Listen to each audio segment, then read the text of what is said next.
Мындан бир жума мурда Ош шаарынын Салиева көчөсүнүн 40 көп кабаттуу үйүнүн коросу түнкүсүн көзгө сайса көрүнгүс караңгы эле. Эми түнкү чырактар коюлуп, жашоочулар үчүн пайдалуу шарттар түзүлгөн. Эртели кеч ал жердеги балдар аянтчаларда ойношууда. Азыр бизге мына жерде жашоочулардын да коопсуздугу үчүн жакшы болуп атат. Караңгы дебестен, жанакындай уурулук, тоноочулук деген нерселер болбойт деген үмүттөбүз. Баары бир жакшы, жарык. Көп кабаттуу үйлөрдүн коросун жарыктандыруу долбоору жыл башында Ош шаардык мэриясы тарабынан демилгеленген. Ал эми шаардык капиталдык курулуш башкармалыгы 3 этаптан турган тендер жарыялап, натыйжада 4 жоопкерчилик чектелген коом милдетин өз мойнуна алышкан. Бул долбоорго биз 2017 жылдын башынан кириштик эле. Мына бүгүн ушул долбоор толук кандуу ишке ашып отурат. Долбоордун жалпы сметалык баасы 68 миллион сомду түзгөн, ал эми тендердик баасы 30 миллион сомду түздү. Бул жерден дагы 37 миллион сом акча каражатыны үнөмдөгөнгө жетиштик.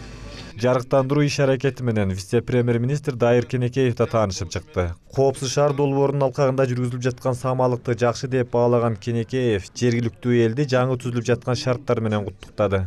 Ош шаарынын азыр самолет менен учуп келатканда эле ушу мурункуга караганда алда канча жакшы болуп мындай жарыктанып калганы ошол асмандан эле көрүнүп атат. Анан мына жарыктандырууну биздин урматтуу мэрибиз айтып кетти. Бул деген биринчиден коопсуздук, экинчиден биздин кичинекей бөбөктөр мектепке барып келгенде ушул короолордо ойногондо жана көчөнүн бойлорунда дагы жарыктандыруу системасы киргени жакшы көрүнүштө. Ош шаарындагы көп кабаттуу үйлөрдүн коросун жарыктандырууга жалпысынан 2112 даана түнкү чырак коюу каралса, бүгүнкү күндө 2000 даанасы орнотулуп бүттү. Адистердин айтымында Туран аймактык кеңешине караштуу Автозаводская көчөсүндө жайгашкан 24 көп кабаттуу үй гана жарыктандырыла элек. Ал жакында ишке ашуунун алдында турат. Бул орнотулган лампалар бүгүнкү күндүн талабына жооп берген заманбап энергия үнөмдүү лампалар, кубаттуулугу 100 ваттык лампалар болуп эсептелет. Ошол электр энергиясына үнөмдүү болсун деп ушундай лампаларды орноттук. Анан кийин жарык берүүсү мурунку лампаларга караганда бир топ күчтүү да.